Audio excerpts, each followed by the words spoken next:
Delhi NCR बारिश में तर हो गए हैं। अचानक शुरू हुई ठंडी फुहार झमाझम बरसात में बदल गई।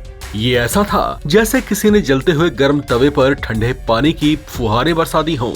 ऐसा तब हुआ जब बुधवार को दिल्ली के कुछ हिस्सों में पारा रिकॉर्ड 52 डिग्री के आंकड़े को छू गया था। ये आंकड़ा बेहद चौंकाने वाला और डराने वाला भी रहा।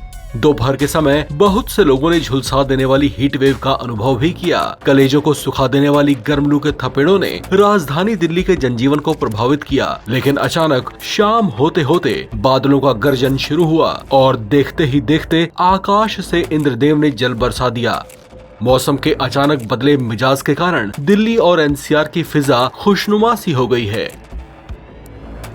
दिल्ली वालों को पिछले कुछ हफ्तों की तेज तपिश के बीच बड़ी शिद्दत से थोड़ी बारिश का इंतजार था। उनका ये इंतजार खत्म भी हुआ जब बुधवार को उतरती दोपहर के साथ आसमान में अचानक बादल छाने लगे और तेज हवाएं भी चलने लगी। देखते ही देखते पहले दक्षिणी दिल्ली और फिर पश्चिमी दिल्ली में बारिश की फुहारें शुरू हुई। इसके बाद दिल्ली के कई और हिस्सों में भी खूब मेघ घुमड़े और नोएडा और गाजियाबाद में भी बारिश हुई।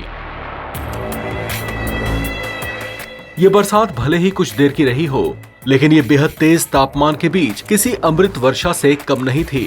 RWFC ने दिल्ली की ओर से मौसम पर बड़ा अपडेट भी जारी किया गया था, जिसमें ये अनुमान जताया गया था कि 20 से 30 किलोमीटर प्रति घंटे की स्पीड से हवा चल सकती है और साथ ही बारिश का भी अनुमान लगाया गया था। बताया जा रहा है कि इस बारिश के होने से दिल्ली एनसीआर में अगले कुछ दिन तेज पारे में कुछ गिरावट बनी रहेगी।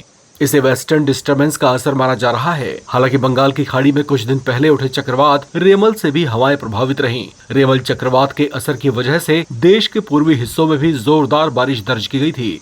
उसके बाद ये अनुमान लगाया जाने लगा था कि कुछ दिन में इसका कुछ प्रभाव मध्य भारत के राज्यों तक भी देखा जा सकता है। मानसून से पहले इसे मध्य भारत के राज्यों के लिए कुछ खास माना जा रहा था। हालांकि अब कुछ बारिश हो गई है, जिसने चढ़ते पारे के असर को कुछ कम कर दिया है। इस खबर में फिलहाल इतना है। बाकी अपडेट्स के लिए आप बने रहें NBT ऑनलाइन के साथ।